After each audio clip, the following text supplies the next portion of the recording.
박근혜 전 대통령님, 저는 김용민입니다. 잘 아시죠?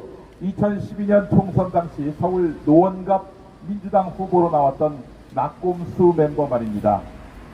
박 전 대통령님은 그때 새누리당 비상대책위원장으로서 제가 출마한 곳에 오셔서 저를 낙선시켜야 한다라고 연설하셨습니다. 그에 있었던 대선에도 저를 거명하시면서 비난하시더니 이런 유세를 또 이어가셨습니다. 그래서 제 이름을 잊지 않으셨으리라 생각합니다. 이제 와서 제가 유감의 뜻을 표시하는 것은 아닙니다. 정치라는 게 다 그렇지요. 내가 당선되려면 남보다 한 표라도 더 얻어야 하는 걸요. 저는 자질이나 공약 등 여러 면에서 지역구민 다수의 마음을 얻는 데 실패했고 그 길로 정치를 접었습니다. 지금은 유튜브에서 우물을 타면서 이게 나부랭이로 살고 있습니다. 아주 잠시간이었지만 공직 후보자로 나서면서 이런 생각을 했습니다. 와, 손만 잡아도 표로 만들던 선거의 여왕 박근혜 전 대통령님의 능력은 대단하구나. 제가 재평가를 했습니다. 그게 선친의 후광이든 이명박 정권 국가기관 불법 개입에 따른 것이든 박근혜 전 대통령님은 다수 국민의 마음을 얻어서 최고 권력자 자리에 오른 분으로 평가합니다. 그렇습니다. 정치는 국민 다수의 뜻으로 그 권력을 위임받는 것이라 하겠습니다. 그렇기 때문에 회수도 가능한 것입니다. 국민에 의해서 말입니다. 그런데 박근혜 전 대통령님, 하나 여쭙겠습니다. 지금 이 나라에 정치가 있습니까? 조작된 증거인 태블릿 PC로 박근혜 전 대통령님은 청와대에서 끌려 내려오셨습니다. 먼지 털기식 수사로 조국 전 법무부 장관 또한 끌려 내려왔습니다. 누가 그렇게 했습니까? 누가 그 짓을 했습니까? 보수 진보를 넘나들면서 수사로서 환심사고 수사로서 농락했던 정치검사 윤석열, 그리고 그 패거리 아닙니까?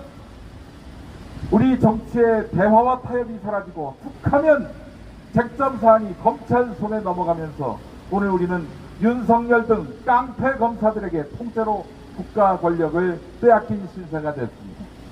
진보도 보수도 모두 그렇게 나라를 잃었습니다. 그리고 그 윤석열은 이 나라 정치를 집어삼키던 야당 의원들을 거듭된 공작과 수사로 겁박해서 비겁쟁이로 만들었습니다. 여당 의원들을 내년 국회의원 총선 공천을 지렛대로 횟집 수조에 있는 바닷물을 마시게 하는 등 저급한 충성 경쟁으로 줄 세우고 있습니다. 그래서 탄식하며 다시 묻습니다. 지금 이 나라 정치가 정상입니까? 걱정 안 해도 됩니까? 이대로 한국 정치가 망가지고 이로 인해서 국민이 도탄에 빠지는 것을 박근혜 전 대통령님도 보고 계시리라 믿습니다. 박 전 대통령님, 현실 정치에 신물라 하시는 거 잘 압니다. 이제 와서 탄핵의 정당성을 따지는 것 자체가 구차한 일이라고 생각하신다면 그 또한 충분히 이해됩니다. 그러나 애국심이 투철하신 박근혜 전 대통령님, 정치가 망가지니까 국가가 무너지고 있습니다. 국가 안보가 파괴되고 있습니다. 민생 경제는 파탄 지경입니다. 힘없는 자, 약한 자들은 어디가 기댈지 모를 각자 도생의 길을 걷고 있습니다. 내일 모레 후쿠시마에서 방사능 오염수가 버려집니다. 솔직히 저는 조국 전 장관 사건까지 그 전까지 윤석열은 강직한 검사인 줄 알았습니다. 박근혜 전 대통령님과 주변 인사들에 대한 적폐청산 죄송하지만 진실과 법리에 기반한 줄 알았습니다. 그러나 대단한 오판임을 대선 이후에 알았습니다. 처음부터 윤석열을 의심했고 단 한 번도 윤석열에 대한 그 문제의식을 수정하지 않았으며 끝내 그 윤석열에 대한 그 범죄 사실이 옳았음을 입증한 변희재 미디어워치 대표 고문과 또 양심적인 보수 인사들에 의해서 윤석열의 마각이 드러났습니다. 증거 조작, 즉 진실 조작은 정의의 이름으로 단죄할 일입니다. 그렇기 때문에 탄핵을 찬성하는 입장이었던 저와 뜻 있는 진보 인사들은 변고문과 손잡을 수 있었습니다. 박근혜 전 대통령님, 윤석열, 한동훈이라는 기대 파렴치 조작범들의 태블릿 PC 증거 조작이 100일하에 드러났습니다. 그래서 세상은 최대 피해자, 핵심 피해자 박근혜 전 대통령님의 입을 주목하고 있습니다. 이제 입을 열어서 견해를 밝혀주십시오. 불의라고 말씀해 주십시오. 그럴 때 한국 정치가 복원, 부활될 것입니다. 상식과 정의가 회복될 것입니다. 박근혜 전 대통령님은 양심적 보수 유권자에게 많은 빚을 지고 계십니다. 추운 겨울 박 전 대통령님에 대한 탄핵이 잘못됐다며 광장에 나와서 태극기를 흔들던 그분들의 간절함을 기억하실 겁니다.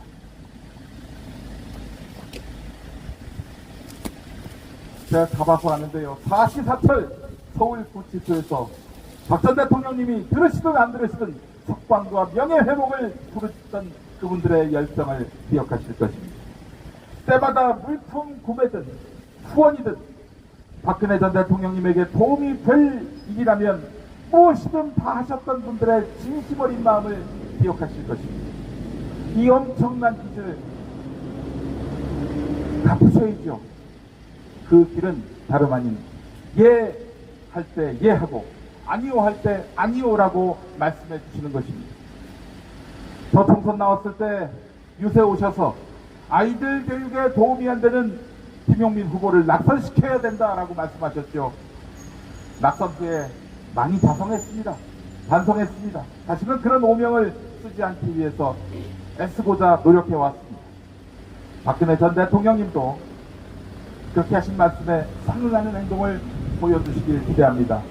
불의를 아는 정도가 아니라 최대 피해 당사자인 박근혜 전 대통령님이 현 윤석열 정권이 범죄로 권력을 강탈한 집단임을 분명히 말씀해 주시고 단죄해 주십시오. 그래서 아이들 교육의 본이 되는 전직 국가 최고 지도자의 모습을 보여주십시오.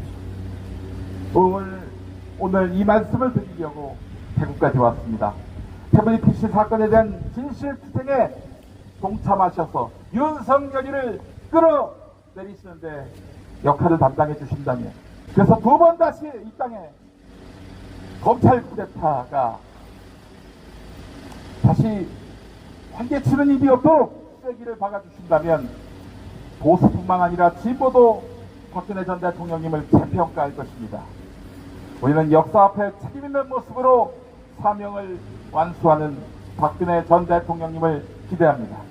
2023년 7월 5일 김용민